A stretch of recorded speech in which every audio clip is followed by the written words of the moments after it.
Hi, my name is Mark and welcome to my channel.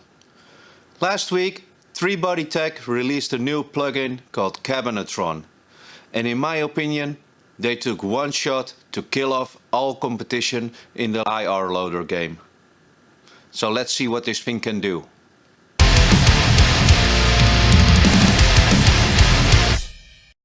But first, let's go through the reamp chain. This song was double tracked, so one performance per side. I decided to take 2 amp captures per performance. The first capture was using this awesome HM2 clone a buddy of mine built, going through that Grushenka amp.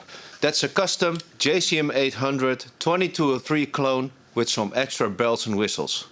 For the second performance, I chose to go with the good old Boss SD1 booster, going into this Marshall JCM 900 SLX EL34 amp. Both amps were captured with the Torpedo Captor X going into an Audient preamp. The Audient preamp was then routed through a DBX 363X noise gate, which was triggered off the original DI track. So let's first go for the features a bit. I have one of these HM2 tracks soloed up with the Cabinetron loaded. This is the overview of the plugin. You can load up to 8 IRs. Each one has its own volume, pan, phase, which is really useful, and I'll get into a nice extra function later. You can blend in the dry signal from the amp. There is this mutation button, which will allow you to change the EQ curve of the IR, so we'll check that out. Then there's this miking option. Smooth will smooth out the EQ curve.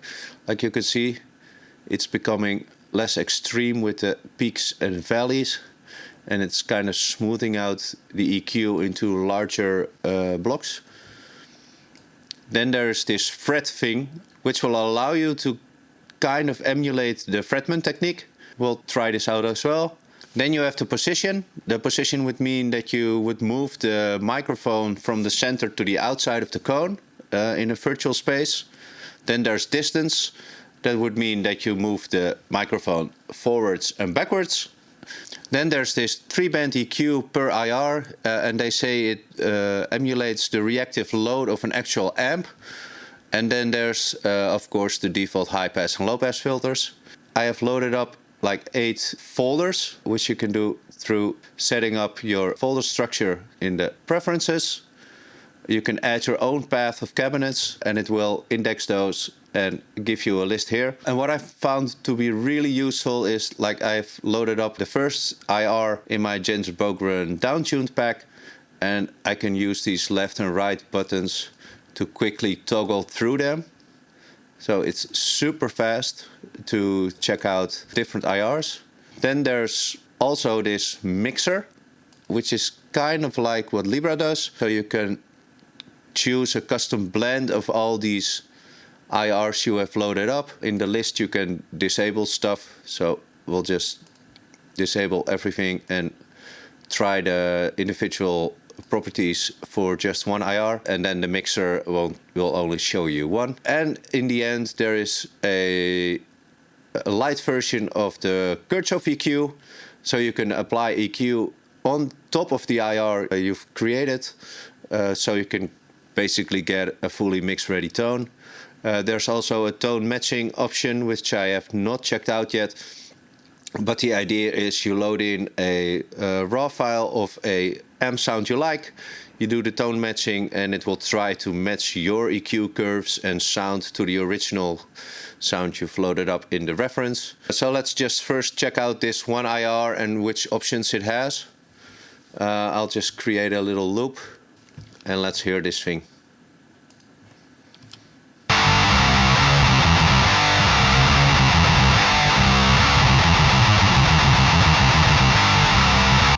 So right now I will flick through some other IRs, and you can immediately hear the change of the cabinet.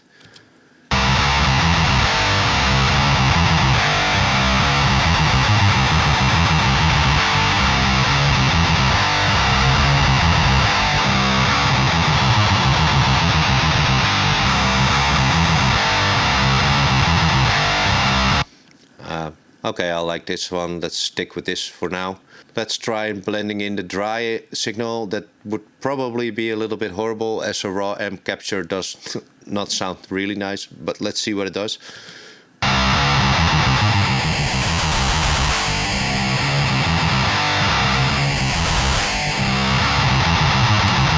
Okay, that's not really sounding nice, but it's cool to have the option.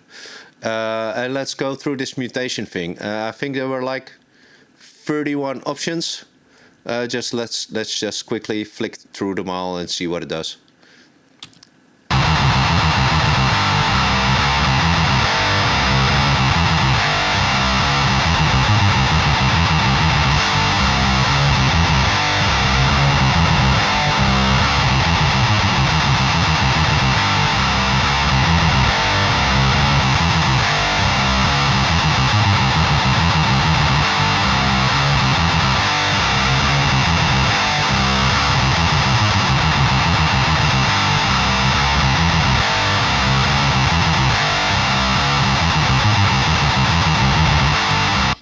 Okay, most of the mutations are pretty subtle, but they are definitely noticeable, and some others are more extreme. So this is like giving you 31 extra options for every IR you have, which is a pretty sick idea. Let's see what this smoothing thing does.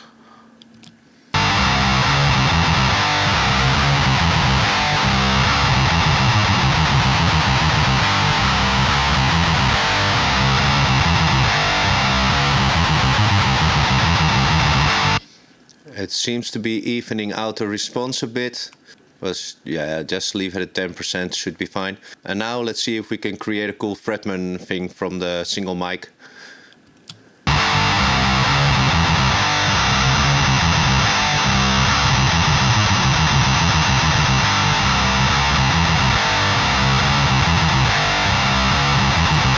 On the higher settings it's getting a bit too harsh for my taste, but at this lower, like 21%, it's pretty okay. So let's keep it at that. Now I'll just mess around with the positioning.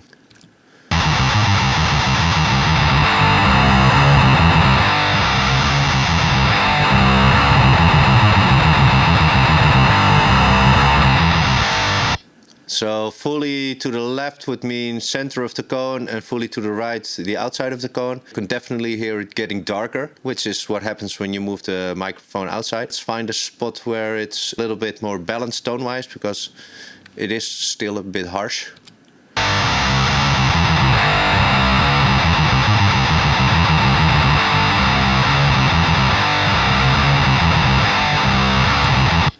Yeah. Okay, cool. And now let's play with the distance. I think that should be bringing in some more space and room. Let's see if that actually happens.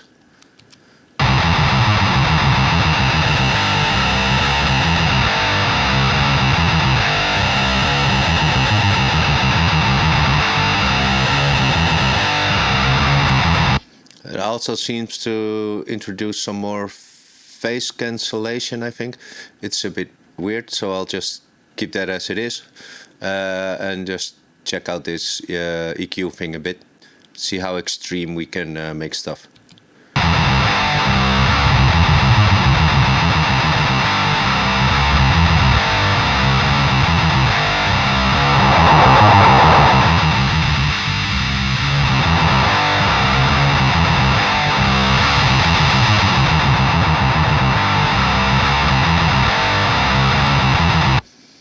Okay, that's nice. Just add a little bit of extra mids and take off a little bit of the high end. The only thing I'm not seeing now is that we can try to do a global bypass on these settings to check if it's actually better. So maybe that's a nice feature for an update.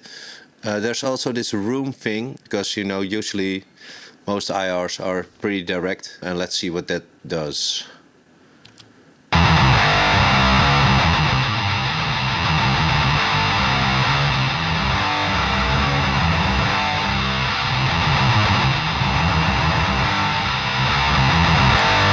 Okay, that's cool. But yeah, it's a bit weird as well. And just let's see what happens if we blend the two. So I'll add in a random second IR.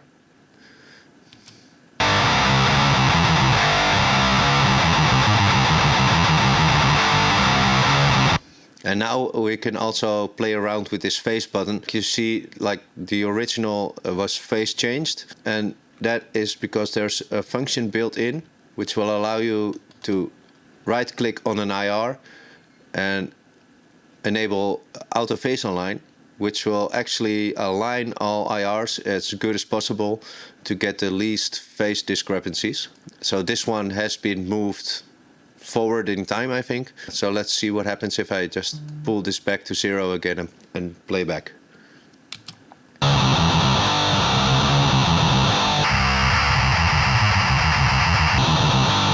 So this is definitely out of phase, but if I flip the polarity, it's also out of phase, maybe even worse. And now I can just do auto phase align and it's pretty much in phase.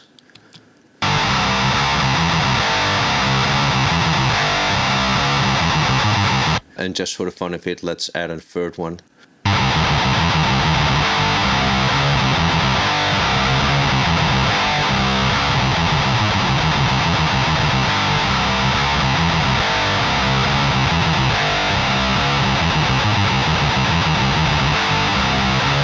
Okay, so cool. Now we've checked out all the individual modules. Let's dive into the mixer for a bit and see what we can do with that. Because probably now it's evenly distributed over all 3 mics. Let's just hear what it does.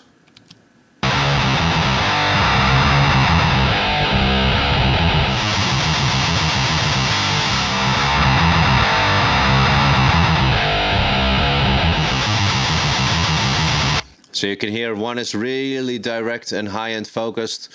This one is a bit more mid-focused. And because I've added in the distance on the mic of the Kali, it also adds in some more space and it's very much low-end focused. So let's see if we can try and find a nice blend of this.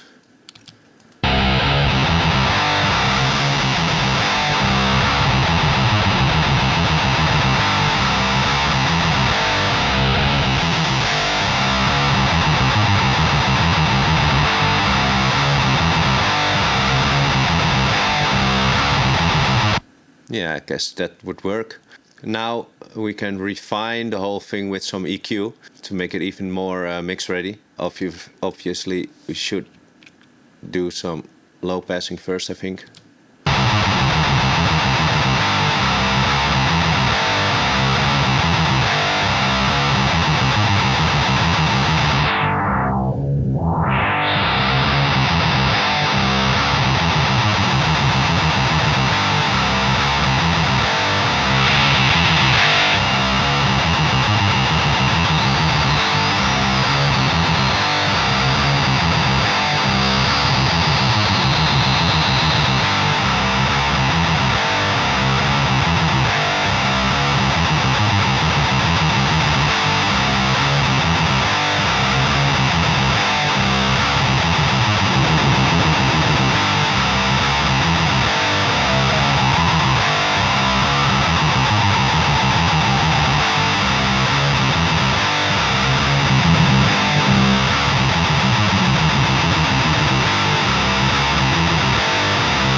Yeah, it's really cool. You can take out some of the resonant notes, like boost the high end a bit to make it smoother. Let's just check this out with and without the EQ applied.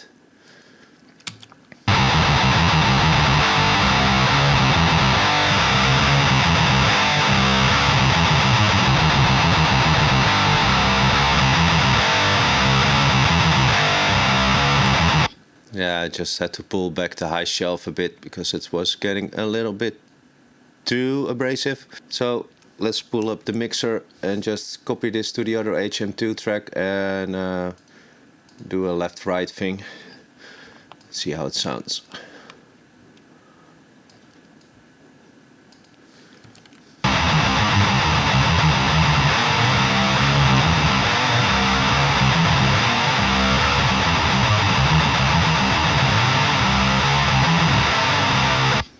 Okay, that's sick. I'll just remove it from the Marshall tracks as well. And oh, fuck. Copy it to all the tracks and we'll just have a quick listen of the Marshalls in solo. and then we'll find a balance of these two amps and just balance them into the mix and see what it does.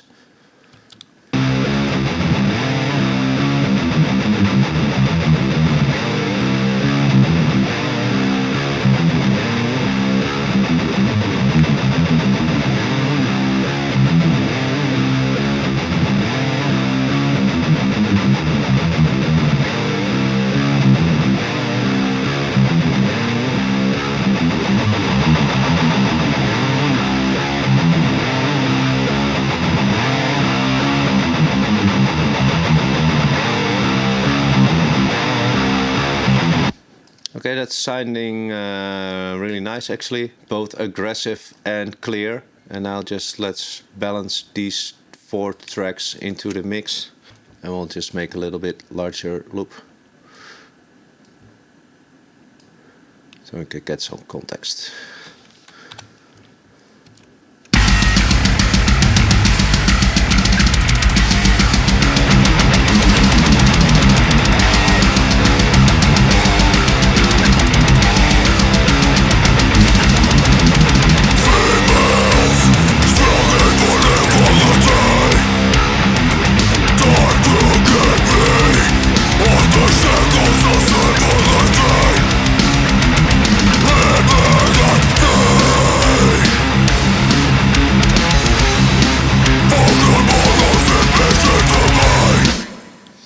Cool, it's like almost instant mix ready. It's just going through a bus which has no processing on it, going into the mix bus and the master. So yeah, pretty sick. So this is the Cabinetron by 3BodyTech. I would highly suggest to check it out if you're using IRs a lot, because it's pretty awesome. So, thank you for watching. Hope you like it. I would highly recommend you check out the plugin. And if you like this video, please leave a comment, or even better, subscribe and hit the notification. It would really help me out. So thank you, bye bye, and take care.